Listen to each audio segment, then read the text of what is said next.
Di dalam ilmu astronomi, matahari dianggap sebagai salah satu bintang yang kecil di dalam Bima Sakti sana.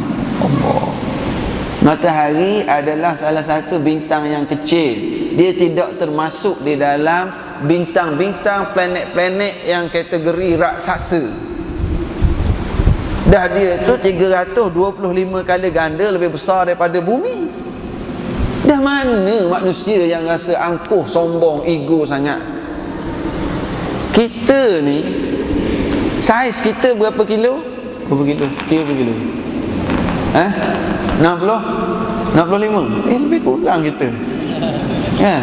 Kita ni, kita ada orang 60 kilo, 70 kilo. Duduk kat kampung lindungan. Kampung lindungan duduk dalam negeri mana? Negeri Selangor. Selangor duduk dalam negara mana? Malaysia. Malaysia duduk dalam benua mana?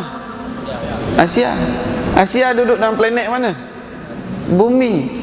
Allah, kalau bumi ni nak sampai kat kita ni kecil je kita. Nak banding dengan matahari itu lagi kecil. Dan matahari itu dianggap sebagai salah satu bintang yang kecil dalam sistem suria, dalam Bima Sakti. Alhamdulillahi Rabbil Alamin. Ini yang kita baca setiap kali baca Fatihah. Segala puji bagi Allah, Tuhan sekalian semesta alam. Allah. Supaya masa kita mula solat, kita rasa kecil je kita, lemahnya kita. Matahari ni pun kecil, tetapi bahan bakar yang cukup hebat matahari ni. Disebut bahawa zalika taqdirul azizil alim. Inilah takdir. Takdir ini ketentuan yang Allah Maha berkuasa, Maha mengetahui, yang telah letakkan ketentuan jarak bumi dengan jarak matahari. Bumi bergerak, disebut oleh ahli sains, kalau kedudukan bumi sekarang dengan bahan bakar matahari yang hebat, kalau bumi ni bergerak rapat sikit ke arah dekat dengan matahari, apa akan jadi? Hangus, hancur lebur, terbakar seluruh bumi ni kalau bergerak dekat sikit dengan matahari. Dan disebut oleh ahli astronomi, sekiranya bumi ni bergerak jauh sikit je daripada matahari, maka seluruh lautan ini akan jadi beku semua. Dah siapa yang letak kedudukan bumi tepat keperluan dia? Zalika takdir. Itulah takdir, ketentuan Allah yang Maha Azizil Alim, yang Maha Perkasa, yang Maha Hebat, lagi Maha Mengetahui. Allahu Akbar. Itu keadaan matahari. Dan kalau kita kata matahari yang begitu hebat bahan bakar dia pada hari ini, bagaimana matahari itu dengan bumi, dengan api di bumi ni? Api di bumi dengan api matahari, mana hebat? Sudah pasti kita kata hebat api matahari. Dah kita ni kalau terkena api bumi boleh tahan tak? Lepas ni nak isap rokok tu, bukan nak suruh isap rokok ni, kepada orang yang isap rokok tu boleh ambil iktibar, aku nak try sentuh api rokok. Dengan api rokok kita tak tahan. Dengan kalau kena api matahari macam mana? Boleh tahan? Bagaimana pula dengan api neraka Jahannam? Yang Allah Ta'ala kata api yang ada dalam alam sekarang terlalu kecil nak banding dengan api yang ada dalam neraka sana. Allahu Akbar. Tapi ada orang-orang yang boleh bergurau bodoh, yang berkata tak apalah kita masuk neraka dulu, nanti last sekali kita orang beriman mengucap 2 kalimah syahadah ni, last sekali kita masuk syurga juga. Tak apalah kita masuk neraka dulu kejap. Ambil api rokok tu letak kat tangan dia, tengok boleh tahan berapa minit. Jangan main-main. Banyak lagi perkara lain kita boleh bergurau. Jangan bergurau dengan perkara-perkara akidah ini. Wasyamsu tajri limustaqarril laha. Dan matahari tajri dalam bahasa Arab, kalau anak-anak berlari, tajri maksudnya berlari. Kalau air maksudnya mengalir, tajri. itulah, dan dari situlah timbulnya perkataan sedekah jariyah. Sedekah, perkataan jariyah itu datang dari tajri juga, tajri al-jariyah. Jadi sedekah jariyah maknanya sedekah yang berpanjangan. Kalau air mengalir, kalau budak berlari. Kalau sedekah jariyah, macam orang yang bagi kipas kat masjid ni. Allahu akbar. Dia duduk kat rumah, dia duduk kat kampung dia tolong beli kipas untuk masjid. Orang dengar kuliah malam ni dapat duduk kat kipas rasa sejuk je, selesa je nak dengar kuliah, nak tidur pun selesa dalam kuliah kan. Jadi itu jariyah, maknanya manfaat kipas tu jariyah, terus berlari, terus berjalan. Itu. Dan matahari wasyamsu tajri, matahari juga berlari limustaqarril laha. Dalam terjemahan dia tulis apa tu? Limustaqarril laha, apa maksud dia? Matahari beredar di orbitnya, menuju ke mustaqar. Mustaqar dalam bahasa Arab qarar. Mustaqar ialah satu tempat yang dia qarar, dia duduk diam. Dalam perkara ni pernah pada suatu hari Abu Zar menceritakan ketika Abu Zar duduk dengan Nabi Muhammad sallallahu alaihi wasallam. Abu Zar duduk dengan Rasulullah. Lepas tu malam menjelma, matahari hilang, matahari terbenam. Jadi Rasulullah tanya Abu Zar. Rasulullah kata, atadruna aina tadhhabu hadhihi syams? Hei Abu Zar, kau tahu ke matahari ni pergi ke mana? Pergi mana? Balik kampung ke, jumpa mak ke, pergi ke mana? Wahai Abu Zar, kau tahu ke ini kaedah Nabi Muhammad sallallahu alaihi wasallam? Baginda baginda tanya sahabat. Baginda bertanya, orang panggil two ways communication. Nabi dia tanya sahabat, sahabat jawab. Dia kata, sahabat kata wallahu alam. Yang ni Nabi tanya. Bukan saja tanya, ada kala Nabi berteka-teki pun dengan sahabat. Ini Rasulullah. Pernah Rasulullah berteka-teki. Apakah pokok yang daunnya tak jatuh atas tanah? Pokok apa? Masa Nabi teka-teki tu, ada seorang budak, nama dia Abdullah ibn Umar. Anak Sayyidina Umar, dia masih kanak-kanak lagi.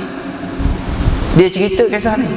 Abdullah ibn Umar kata, masa Nabi buat teka-teki, daun apa yang tak jatuh atas tanah? Abdullah ibn Umar kata, aku tahu dah jawapan ni. Aku rasa aku tahu dah, tapi aku tak nak jawab sebab orang tua ada ramai, menghormati orang tua. Kalau aku jawab nanti orang tua tak boleh jawab, malu dia orang.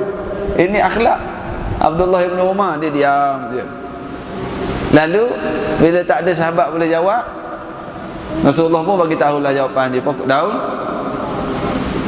tak ada. Abdullah ibn Umar kat sini.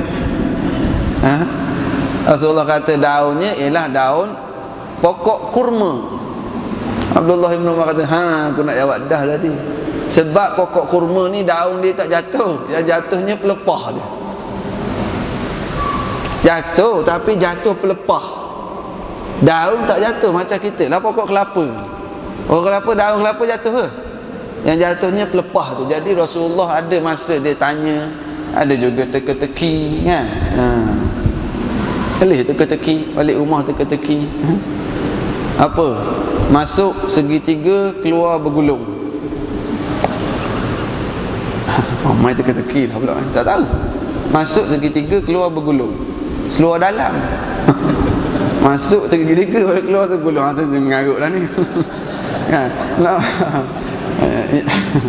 Jadi nak bagi tahunya Rasulullah ni ada masa baginda bergurau, bertanya sahabat. Ada kala balik ni yang datang seorang-seorang boleh buat teka-teki kat isteri kat rumah. Rasulullah sallallahu alaihi wasallam adalah contoh pada kita. Baginda ada masa bergurau senda, baginda ada masa ni, yang ni Nabi tanya bila maghrib, hai Abu Zar, atadruna aina tadhhabu hadhihi syams? Hai Abu Zar, kau tahu ke matahari ni pergi ke mana? Abu Zar kata, Allah wa rasuluhu a'lam. Allah dan Rasul lebih tahu. Lalu ini adab para sahabat. Kalau dia tak tahu, dia tak bijak, dia tak pandai-pandai. Orang Terengganu kata buat bijak, tak tahu jawab juga. Pernah saya tanya gitu, kita ni saya sebutlah kat satu tempat, kita ni kalau Al-Fatihah, kita nak ulang kaji Fatihah, kita dengar Tok Imam baca sembahyang maghrib, sembahyang subuh, sembahyang Jumaat, sembahyang tarawih, Tok Imam baca kuat Al-Fatihah, kita boleh ulang kaji dengar Tok Imam baca Al-Fatihah kuat. Kalau tahiyat akhir, sembahyang apa yang sunat Tok Imam baca kuat? Tahiyat akhir, kalau Fatihah banyak sembahyang maghrib, subuh, isyak, tarawih, sembahyang Jumaat, kita boleh ulang kaji lah dengar. Itu Al-Fatihah nak ulang kaji. Kita nak ulang kaji tahiyat akhir, sembahyang apa yang sunat Tok Imam baca tahiyat akhir kuat? Solat? Nasib baik tak ada yang jawab. Tak ada solat pun. Saya nak cerita tentang bijak. Ada juga orang yang pernah jawab, Ustaz, solat jenazah tak? So nak baca tahiyat akhir kuat. Itu maksud perkataan bijak tadi tu, memandai-mandai. Jadi para sahabat Nabi, kalau mereka confirm tak tahu, mereka tak memandai-mandai jawab. Mereka tak memandai-mandai. Tapi ada kala mereka jawab sebab mereka tahu, tu pun tak berapa tepat dalam beberapa situasi. Jadi bila Nabi tanya, mereka jawab Allah wa rasuluhu a'lam. Dan kita akhlak yang baik, kita tak tahu, kita jawab wallahu a'lam. Jangan pandai-pandai jawab. Walaupun kita ni banyak ilmu, kita selalu datang majlis ilmu, ada perkara-perkara yang ditanya kita tak tahu, jangan kita pandai-pandai jawab. Para sahabat mereka biasa menjawab Allahu a'lam, yakni Allah wa rasuluhu a'lam. Dua-dua boleh lah. Lalu Rasulullah pun bagi tahu, inna hadhihi tajri hatta tantahiya ila mustaqarriha tahta al-arsh. Rasulullah kata sesungguhnya matahari ini dia bergerak sehingga sampai ke mustaqar. Mustaqar ialah tempat yang tempat henti, last point dia, di bawah arash. Fatakhirru sajidah, lalu matahari sujud kepada Allah. Matahari sujud pada Allah di bawah arash. Fala tazalu kadzalik hatta yuqalu laha irtafi'i irji'i min haitsu ji'ti. Matahari ini terus sujud, berada di bawah arash, terus sujud pada Allah. Sebesar-besar matahari itu, sehebat-hebat matahari itu sujud pada Allah. Kita manusia ni kadang-kadang malas nak sujud pada Allah. Ada suami-suami yang malas nak sujud pada Allah. Isteri datang dengar kuliah, ada isteri-isteri yang suami dia datang masjid, dia nak sujud pada Allah, cukup-cukup culas, berat. Matahari sujud pada Allah. Wasyamsu tajri li mustaqarrin laha, kata Rasulullah, matahari ni pergi sampai ke mustaqar, dia duduk kat situ, dia sujud pada Allah. Dan sehinggalah dikatakan padanya, kembali kamu ke tempat kamu, asal kamu. Lalu matahari ni pun kembali dan dia terbit kembali dari sebelah terbitnya. Kemudian begitulah dia bergerak sehingga sampai ke mustaqar, di bawah arash, dia sujud lagi. Dan demikianlah pergerakan matahari, dia menghilang sampai ke bawah arash, dia sujud di bawah arash, sehingga dia diperintahkan untuk terbit kembali. Matahari pun terbit kembali, sehinggalah akhirnya pada sampai satu ketika matahari ini disuruh terbit. Matahari ini terbit dari tempat terbenamnya. Lalu ditanya pada Rasulullah, Rasulullah tanya, wahai Abu Zar, kau tahu tak bila tu matahari terbit dari tempat terbenam? Kalau biasa bila dia suruh, dia akan naik di tempat naik dia. Apa panggil apa? Sunset ke sunrise? Sunrise. Sunrise. Dia naik dari sebelah timur, naik timur. Rasulullah kata sampai satu ketika apabila matahari itu sedang sujud di bawah arash, diperintahkan terbitlah kamu. Lalu ketika itu matahari ini terbit dari sebelah barat. Wahai Abu Zar, kau tahu tak matahari itu terbit di sebelah barat itu waktu bila? Iaitulah pada hari la yanfa'u nafsan imanuha lam takun amanat min qablu aw kasabat fi imaniha khaira. Pada hari itu ialah hari yang tak ada manfaat dah kalau baru nak beriman pada hari itu. Sebelum ni tak beriman, Kalau matahari naik di sebelah barat, masa tu baru nak beriman, tak bermanfaat dah. Tak bermanfaat dah. Moga-moga kita tak sampai pada saat tu. Takut ujian, suasana suasana kiamat ini sangat hebat. Matahari naik di sebelah barat. Moga-moga Allah Ta'ala matikan kita dalam keadaan iman. Moga-moga Allah Ta'ala bagi kepada kita husnul khatimah. Itu yang penting. Bagaimana tak berguna beriman bila matahari naik di sebelah barat, juga tidak berguna lagi beriman ketika nyawa wasyamsu tajri limustaqarril laha, dan matahari ia bergerak di tempat orbitnya sehingga sampai ke mustaqarril laha. Dzalika taqdirul azizil alim. Dzalika taqdirul azizil alim. Kemudian Allah Ta'ala masuk kepada yang seterusnya, wal qamara. Sebab tu saya minggu lepas saya kata minggu ni ayat ataupun tanda-tanda kebesaran Allah di langit, di angkasa, malam, siang, matahari. Ini hebat surah Yasin. Sebab itulah anak-anak kita yang belajar sains di sekolah tu digalakkan sangat supaya mengambil iktibar. Bukan sekadar kita belajar sains, belajar angkasa, belajar astronomi, tapi dalam Quran pun banyak menggalakkan kita supaya observe, kita berfikir.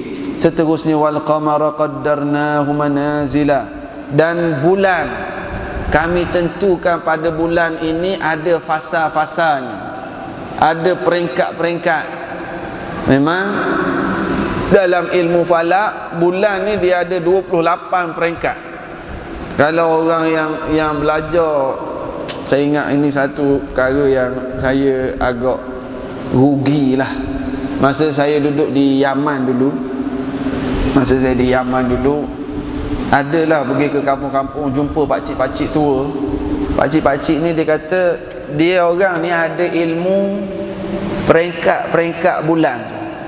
Kalau kita kira 1 bulan, 2 bulan, 3 bulan. Tapi dia orang tua kat kampung ni yang duduk kat padang pasir, mereka tengok bulan tu, mereka boleh sebut ada banyak nama.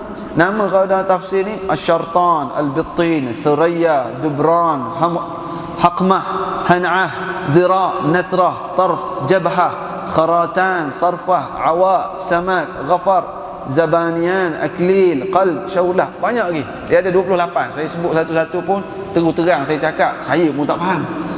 Tapi ini nama peringkat bulan yang orang tua-tua Arab ada sesetengah saya pernah pergi. Pakcik tu pernah terang kat saya, tapi saya pun blur, tak boleh nak faham.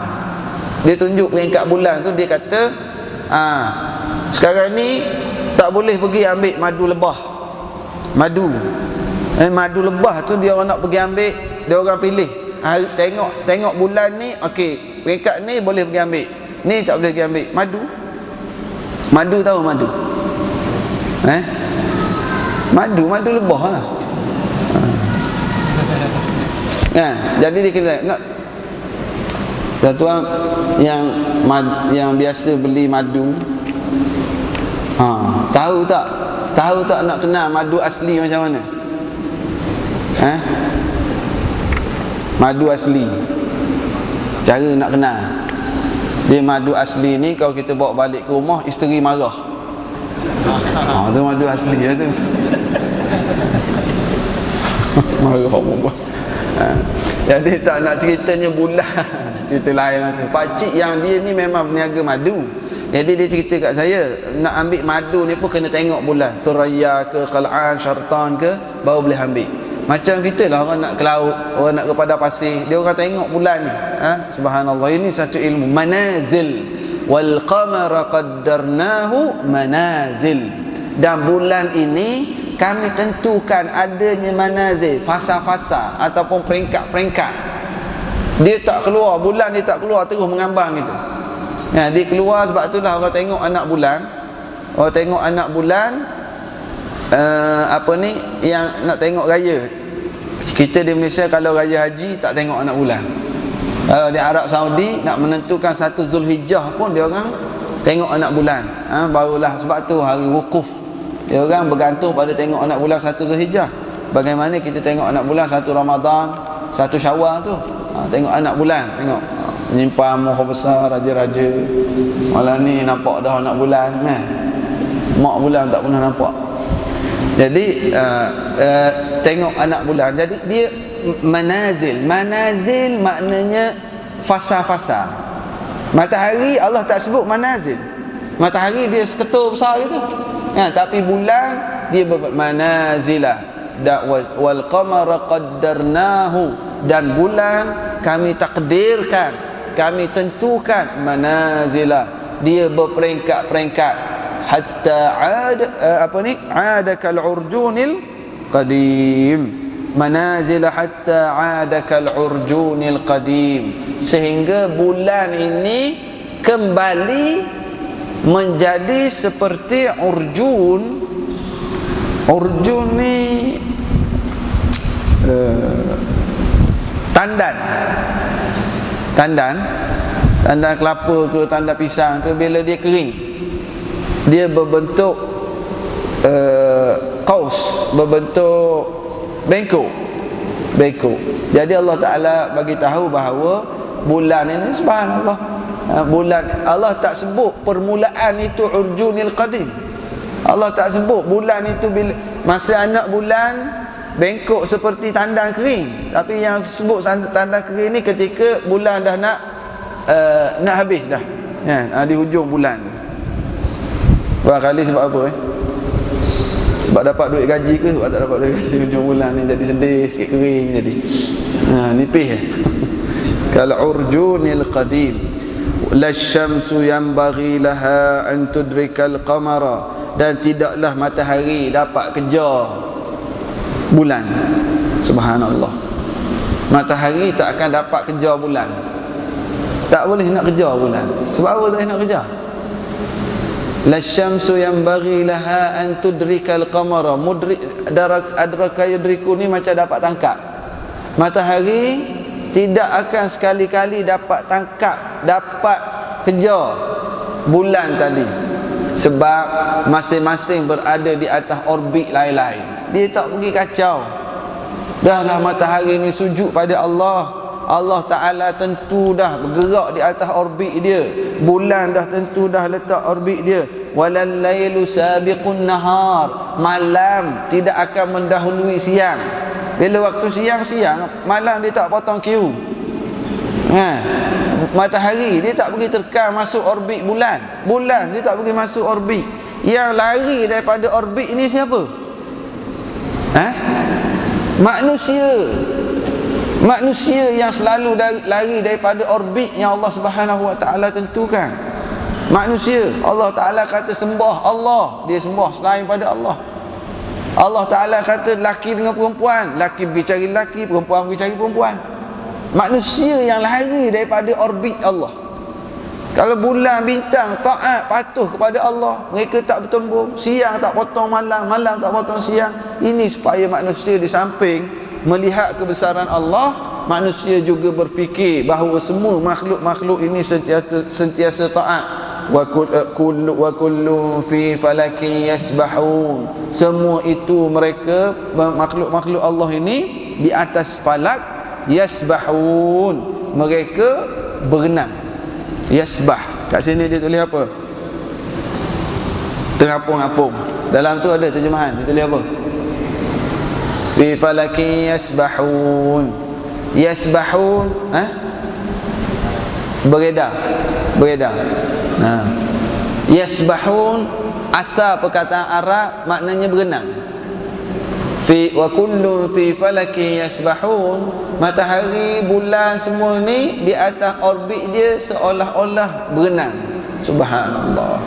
Memang sekarang kalau dilihat dengan alat-alat moden hari ni, planet-planet yang berada di angkasa sana, pergerakan dia memang macam sedang berenang, dalam keadaan berenang di atas orbit-orbit masing-masing. Wa ayatul lahum anna hamalna dzurriyyatahum fil fulkil mashhun, dan ayat tanda supaya manusia berfikir juga. Sekarang turun ke bumi sikit, masuk dalam laut pula. Masuk dalam laut. Ayat awal-awal minggu lepas atas darat tumbuhan, awal-awal ayat malam ni naik ke langit, sekarang turun ke laut. wa ayatul lahum anna hamalna dzurriyyatahum fil fulkil mashhun. Dan ayat juga bagi mereka supaya melihat kekuasaan Allah. Kami telah isikan zuriat-zuriat mereka di dalam fulkil mashhun, mengangkut keturunan mereka dalam bahtera yang penuh syarat.